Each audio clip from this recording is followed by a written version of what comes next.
Setiap orang itu kan pasti punya cerita hidupnya masing-masing.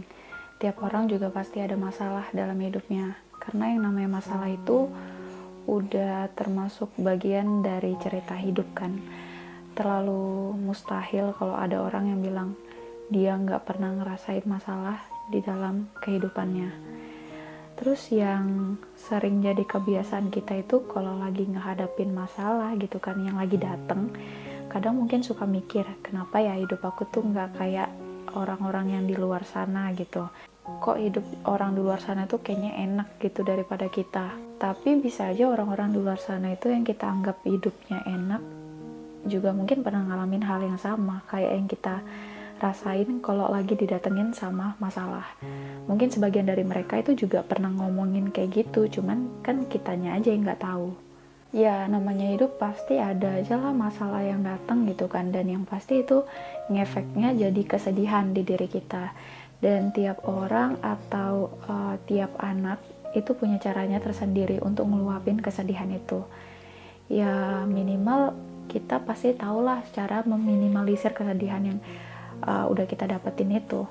Iya, karena perlu digarisbawahi orang pertama yang paling bisa mengatasi kesedihan itu sebenarnya emang diri kita sendiri, bukan dari orang lain. Jadi emang tergantung gimana cara kita buat nyembuhin kesedihan itu sendiri. Jadi kalau misalnya kita lagi sedih nih, pengennya nangis, ya nangis aja, jangan ditahan. Apa maunya hati kamu, ya lakuin aja selagi bisa ngebuat sedihmu itu berkurang, atau kalau bisa ya buat hilang gitu. Kadang kalau dipikir-pikir, kalau kita terlalu nahanin air mata, nggak ngebiarin air mata itu lolos, justru aku rasa makin ngebuat kita itu ngerasa sesek, atau nggak ngerasa makin sedih itu makin numpuk yang ada gitu. Ya sebenarnya mau cewek mau cowok kalau lagi sedih ngerasa hancur, kalau pengen nangis ya nangis aja. Apalagi nih ya kan, kalau buat cowok-cowok sering tuh kadang ada yang suka bilang anak cowok itu jangan nangis, harus kuat gitu kan. Sebenarnya menurut aku yang ya nggak masalah gitu kalau ada anak cowok yang mudah nangis, walaupun sebenarnya yang kita tahu kan emang cewek jauh lebih mudah nangis daripada laki-laki gitu. Karena cowok kan juga manusia biasa gitu, jadi wajar-wajar aja sih kalau misalnya ada cowok yang mudah nangis. Tapi satu yang harus diingat, kita boleh nangis sepuasnya, tapi jangan lupa buat tersenyum.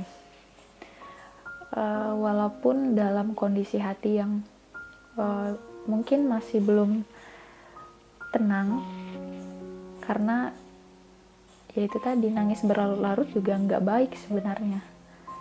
Kalau yang aku rasain sih sama yang aku alamin gitu ya, setelah nangis itu sebenarnya jauh lebih enak, jauh lebih baik, dan kesannya itu beda ketimbang setelah kita ketawa.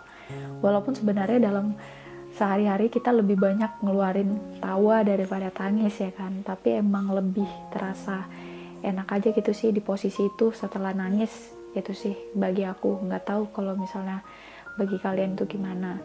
Karena adanya rasa tenang setelah sedih, ya mungkin itu sih istimewanya. Satu hal lagi yang penting yang pengen aku omongin. Nah, satu hal ini seringnya sih terlalu disepelein mungkin sama orang-orang, yaitu tentang sikap. Jadi sikap kita ketika ngelihat orang lain sedih, ketika ngelihat orang lain itu dalam masalah.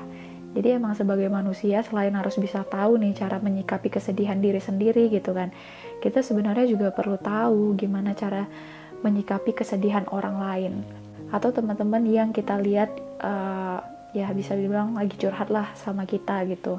Jadi sebenarnya dalam menghadapi sedihnya orang lain itu juga perlu, itu kita juga harus punya sikap yang pas, yang benar gitu. Misalnya gini, kalau teman kita itu datang nih, terus dia curhatin sedihnya dia, masalahnya dia dengan kita gitu. Nah, poin plusnya berarti kan kita adalah salah satu orang yang dia percaya, yang dia anggap nyaman buat dia ini berbagi cerita gitu kan.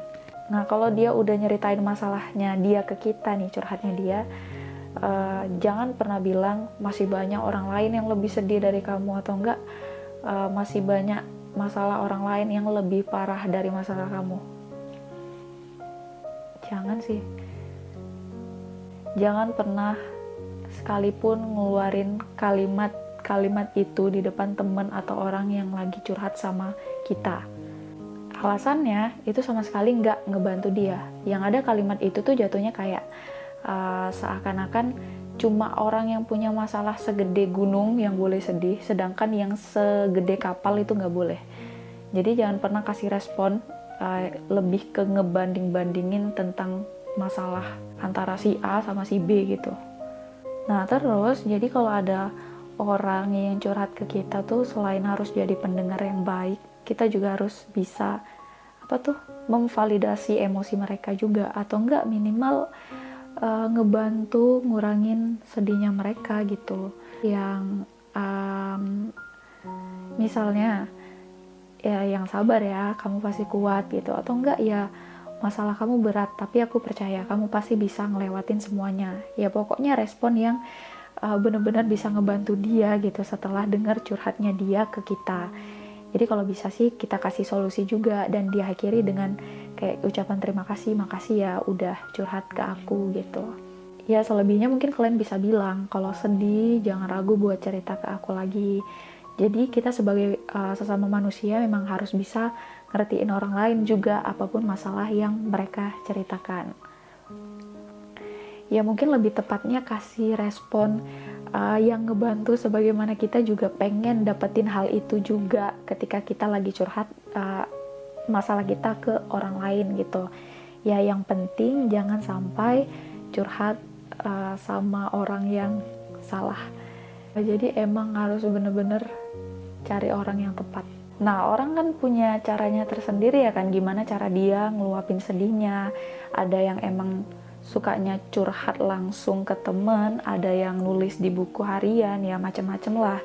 Apalagi ada juga yang suka curhatin mungkin tentang keluh kesahnya itu lewat sosial media, contohnya misalnya dari story WhatsApp. Nah, dia tulis curhatnya di sosmed itu, jangan pernah bilang orang itu lagi caper atau cari perhatian. Enggak. Karena itu barangkali itu adalah cara dia buat ngeluapin sedihnya dia. Ya mungkin dia nggak ada temen buat dia aja cerita atau ngobrolin hal itu gitu. Ya sebenarnya nggak usah jauh-jauh juga sih ngomongin orang. Aku sendiri pun tipe anak perempuan yang kalau lagi ada masalah atau lagi sedih, aku selalu ngikutin aku selalu ngelakuin 3 hal. Yang pertama, udah jelas itu curhatnya sama Allah. Yang kedua, aku selalu curhat ke orang yang udah aku percayain. Dan yang terakhir, aku selalu ngeluapin lewat sosial media aku. Itu makanya aku punya Instagram khusus yang hampir semuanya itu emang keluh kesah aku sih. Terus di Instagram pribadiku pun aku juga suka buat video-video tentang yang lagi aku rasain. Ya kurang lebihnya kayak gitu. Karena dengan hal itu yang mungkin dianggap orang sepele atau cuman iseng atau caper atau apalah, gak ngerti kan. Dengan itu aku ngerasa kayak sedih yang ada di hati aku itu berkurang. Jadi emang itulah cara aku buat meminimalisir sedih-sedih yang udah aku rasain. Nah buat kalian sendiri pasti juga kalian tuh punya cara tersendiri juga lah buat ngurangin atau enggak meminimalisir kesedihan yang kalian alami itu. Dan yang terakhir mungkin buat teman-teman yang udah nonton video aku ini, mudah-mudahan dalam kondisi hati yang bahagia. Kalau ada yang lagi sedih, aku cuma bisa bilang, kalau sedih jangan pernah dipendam sendirian. Kalau pengen nangis, jangan pernah ditahan. Nangis aja sepuasnya, karena hati kamu itu juga berhak tenang. Terlalu banyak menyimpan kesedihan sendirian itu juga gak enak. Jadi lebih baik kayak dicurhatin, diomongin ke teman yang udah kita percaya. Jadi kita itu gak terlalu ngerasa mungkin sedihnya itu kayak terlalu padat numpuk di sini gitu. Jadi ya berharap mudah-mudahan dengan cara itu ya sedikitnya emang bisa berkurang gitu, walaupun sebenarnya nggak benar-benar hilang. Ya mudah-mudahan kita semua bisa selalu bahagia. Makasih ya udah nonton. Assalamualaikum.